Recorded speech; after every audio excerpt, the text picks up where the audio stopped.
Qarabağın Newcastle-la oyun ərəfəsində Neftçi ilə qarşılaşmanın təxirə salınması barədə müraciəti futbol ictimaiyyətində müzakirələrə səbəb olub. Neftçinin bu müraciətə razılıq verməməsi Qarabağ azarkeşləri tərəfindən tənqidlə qarşılanıb və məsələ sosial şəbəkələrdə ciddi polemika yaradıb. İndiki məqamda Neftçinin belə bir qərar verməsi doğrudurmu?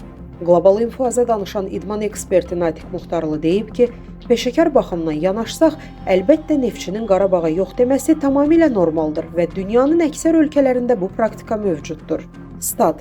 Lakin Azərbaycan cəmiyyətində bu addım birmənalı qarşılanmır. Əsas səbəb isə ölkəmizdə futbolun rəqabət səviyyəsinin yüksək olmamasıdır. Klublar arasında rəqabət demək olar ki, dərin və prinsipial xarakter daşımır. Avropada isə vəziyyət tam fərqlidir. Məsələn, Barcelona-Real Madrid rəqabəti təkcə iki klubun qarşıdurması deyil, az qala dəyərlər sisteminin toqquşmasıdır. Ona görə də bu klubların bir-birinə güzəşt etməməsi normal qəbul olunur. Hətta güzəşt olarsa, azarkeşlər klublara etiraz edirlər. Yəni, orada prinsipiallıq futbol mədəniyyətinin bir hissəsidir. Azərbaycanda isə futbol hələ o mərhələyə yüksəlməyib. Rəqabət səviyyəsi zəif olduğu üçün azarkeşlər məsələyə fərqli yanaşırlar. Statın sonu.